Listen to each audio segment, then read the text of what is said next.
राम की लाल सुमन मत घबराना, राम जी लाल मत घबराना। अब मैं चाहूंगा डॉक्टर लोहिया डॉक्टर लोहिया अमर रहे, डॉक्टर लोहिया अमर रहे। अब मैं चाहूंगा ये कार्यक्रम समापन के तरफ जा रहा है, इसमें थोड़ी मुस्कुराहट से करना चाहता हूँ। मेरे दोस्तों और साथियों, देश का हालात, इस मुल्क के हालात इस तरह से कर दिए गए हैं कि जैसे लगता है कि इस मुल्क में बहुत सारे लोग आज गुलाम हो चुके हैं। मेरे दोस्तों और साथियों, इस मुल्क में, अपने ही देश में हमको इतिहास के पन्ने को खोलने का अधिकार नहीं रह गया है। मैं करनी सेना के जो शूरवीर हैं, मैं उनसे पूछना चाहता हूं कि आप इतिहास के पन्ने जब हम खोलते हैं तो आप परेशान क्यों हैं? आप क्यों परेशान हैं? कैसा आपका इतिहास रहा है कि जब हम इतिहास के पन्ने को खोलते हैं तो आपकी हालत खराब हो रही है? इस बात का संकेत है कि आपका इतिहास गौरवशाली नहीं रहा है, आपका इतिहास गौरवशाली नहीं रहा है। राजस्थान के राजा जोधपुर, चाहे मेवाड़ के राजाओं का इतिहास कौन नहीं जानता है? आप लोग आज जिसे अपनी ढाल बनाए हुए हैं, जिसे आज अपना हथियार बनाए हुए हैं, उनके साथ तो रिश्तेदारियां आपकी थी। अगर जोधपुर मेवाड़ की बात होगी तो रानी कर्णावती की भी बात होगी और जोधाबाई की भी बात होगी। क्यों घबरा रहे हो? इसलिए घबरा रहे हैं कि इतिहास आपका गौरवशाली नहीं रहा है।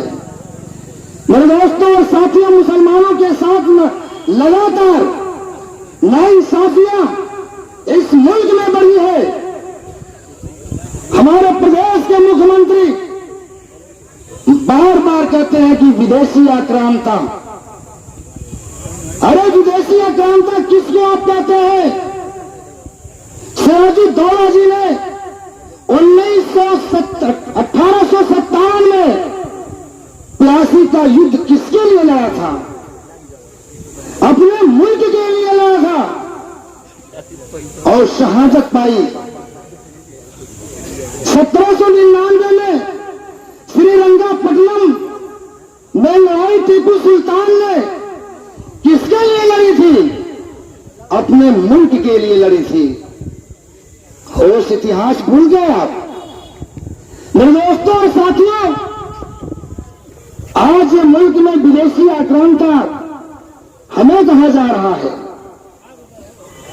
अरे ताकत हो, इनके बाद एक और विदेशी आक्रांता आए थे। अगर सरकार में दम हो तो अंग्रेजों को भी विदेशी आक्रांता कह करके देख लो, औकात समझ में आ जाएगी। क्यों नहीं अंग्रेजों को विदेशी आक्रांता कहते हो? कहिए, एक दिन में आपकी हालत खराब हो जाएगी। एक दिन में आपकी डिप्लोमेटिक जो पावर लेकर के बैठे हैं उसका अंदाज आपको चल जाएगा कि अपने कितनी बढ़िया डिप्लोमेटिक कंडीशन आपकी है।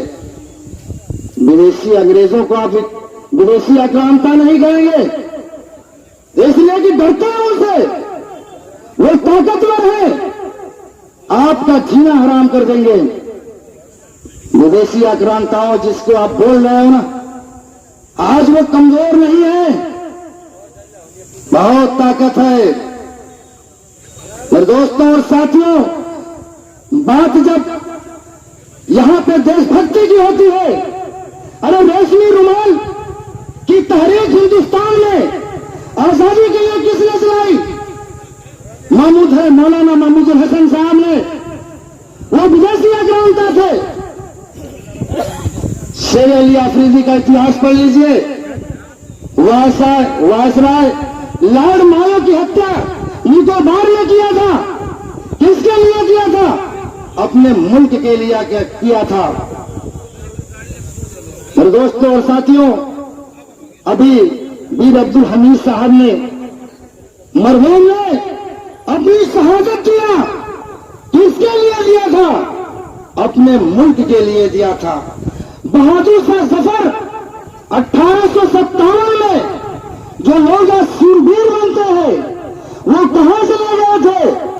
जब 1857 की निकाह में माननीय रामजी लाल सुमन के ऊपर जो लगातार हमले हो रहे हैं, उनके घर पर चढ़ करके भारतीय जनता पार्टी सरकार संरक्षित तथाकथित गिरोह के लोगों ने जो हमला किया, गाड़ियों को तोड़फोड़ किया और जिस तरह से उनके रास्ते में जाते समय उनके वाहनों पर पत्थर फेंके गए, टायर फेंके गए, अपमानित किया गया। तमाम जगह लोग, दलित समाज के बच्चे जिंदा जलाए जा रहे हैं, सामूहिक हत्याएं हो रही हैं, गुंडागर्दी हो रही है, लगातार सड़कों पर असलहे लहराए जा रहे हैं, गोली मारने की बात कही जा रही है। इस तरह जो उत्तर प्रदेश के अंदर जो माहौल बिगड़ा हुआ है, जो आपराधिक प्रवृत्ति के लोगों का मनोबल बढ़ रहा है, इस संबंध में माननीय राष्ट्रपति महोदया जी को इस धरने के माध्यम से उनको संबोधित ज्ञापन माननीय जिलाधिकारी महोदय के माध्यम से दिया।